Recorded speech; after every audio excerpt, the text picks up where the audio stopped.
izobraževalna pot do točke, kjer sem danes, je potekala precej neplanirano in razgibano. Kot osnovnošolka sem si želela postati veterinarka.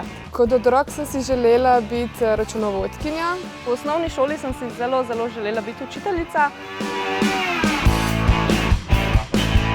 Po zaključeni osnovni šoli sem se vpisal na srednjo zdravstveno šolo, v kateri sem dobil že neka osnovna oziroma me je pot vodila še naprej na fakulteto. Na fakulteti pa sem postal diplomiran zdravstvenik. Začel sem najprej v osnovni šoli, ker sem se že takrat začel ukvarjati z računalništvom. Potem šele v srednji šoli sem pa izvedel, da me v bistvu ta učiteljska pot nekako zanima, vleče. Ponudili smo tudi službo v nekem drugem podjetju z višjo plačo, ampak mi ta poklic učitelja meni bolj ustreza, zaradi tega sem se odločil, da bom delal tukaj. Ko se je bilo treba odločiti, kaj želim biti, sem se odločila za smer farmacevtski tehnik. Tudi nadaljevala v smeri, se pravi, za inženirja kemijske tehnologije, uspešno doštudirala, začela delati v laboratoriju, ugotovila, da ta poklic ni zame in se odločila za študij za inženirja gradbeništva. Po končanju osnovne šole sem se nekako usmerila proti ekonomiji in tam tudi pridobila neko znanje o trgovstvu ter prodaji, zato pa že 3 leta uspešno opravljam delo v Big Bangu,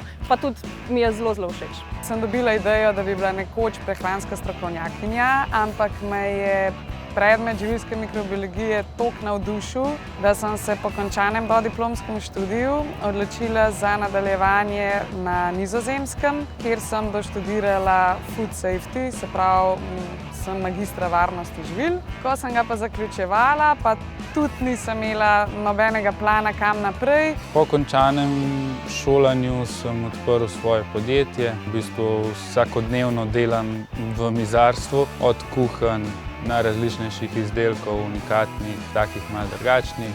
To je moje življenje trenutno. Sem v bistvu potem postala mlada raziskovalka na Kmetijskem inštitutu Slovenije in se vpisala na podiplomski študij biotehnologija, ki sem ga tudi uspešno zaključila. No in potem, ker sem bila že tekom študija vpeta tudi na Kmetijskem inštitutu v različne raziskovalne projekte povezane z molekularno biologijo, rastlinsko genetiko, sem seveda z veseljem nadaljevala to raziskovalno poslanstvo in to počnem še danes. Na začetku, mogoče ena zanimivost, sem se vpisal na ekonomsko gimnazijo. Kar hitro sem ugotovil, da mogoče me bolj zanima tehnika. Prestavil sem se na osnovno gimnazijo, pol pa kar nekako je sledila pot na elektrofakulteto. Sam sem se zanimal za več stvari, na koncu pa mogoče tudi zaradi tega, ker sem imel štipendijo, kadrovsko štipendijo v enem podjetju, sem se odločil za elektroniko.